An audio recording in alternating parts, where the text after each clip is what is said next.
Hi friends, അപ്പം ഞാൻ ഉണ്ടാക്കാൻ പോകുന്നത് എല്ലാവർക്കും ഒരേപോലെ തന്നെ ഇഷ്ടമാകുന്ന നല്ല അടിപൊളി ഒരു പുളിമിഠായിയുടെ റെസിപ്പിയാണ്. അപ്പം എല്ലാവരും വീഡിയോ കണ്ടു നോക്കൂ.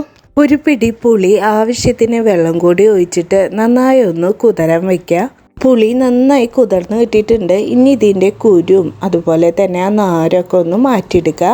മിക്സി ജാറിലേക്ക് ഈ പുളിയുടെ മിക്സ് ചേർത്ത് കൊടുക്കുക. നന്നായി ഒന്ന് അരച്ചെടുക്കുക കേട്ടോ. അരച്ചെടുത്തിട്ടുണ്ട്. ഇനി ഇതൊന്ന് അരിച്ചെടുക്കുക. 2 അച്ച് ശർക്കര 1/4 കപ്പ് വെള്ളത്തിൽ ഉരുക്കിയെടുത്തത് അതിലേക്ക് പുളി അരിച്ചതും കൂടി ചേർത്ത് കൊടുക്കുക. നന്നായി ഒന്ന് മിക്സ് ചെയ്ത് കൊടുക്കുക. ഇതിൻ്റെ ഈ വെള്ളത്തിൻ്റെ അംശമൊക്കെ നന്നായി ഒന്ന് വറ്റി വരണം കേട്ടോ. വെള്ളമൊക്കെ ചെറിയ രീതിയിൽ വറ്റി വന്നു തുടങ്ങിയിട്ടുണ്ട്. ഇനി അടച്ച് വെച്ചിട്ടൊന്ന് വറ്റിച്ചെടുക്കുക. 1/4 ടീസ്പൂൺ ഉപ്പ്, 1/4 ടീസ്പൂൺ മുളകും പൊടി മിക്സ് ചെയ്ത് കൊടുക്കുക. ഇതായിട്ടുണ്ട്. തീ ഓഫ് ചെയ്യുക. അതൊന്ന് ചൂടാറട്ടെ.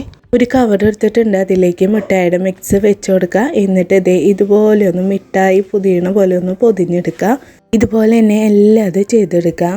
പണ്ട് കാലത്ത് ചില്ലിഭരണിയിലിരുന്ന അതേ പുളിമിഠായിയുടെ രുചിയാണ്. അപ്പോൾ എല്ലാവരും ട്രൈ ചെയ്ത് നോക്കി. ഇഷ്ടമായെങ്കിൽ ലൈക്ക്, ഷെയർ, സബ്സ്ക്രൈബ്.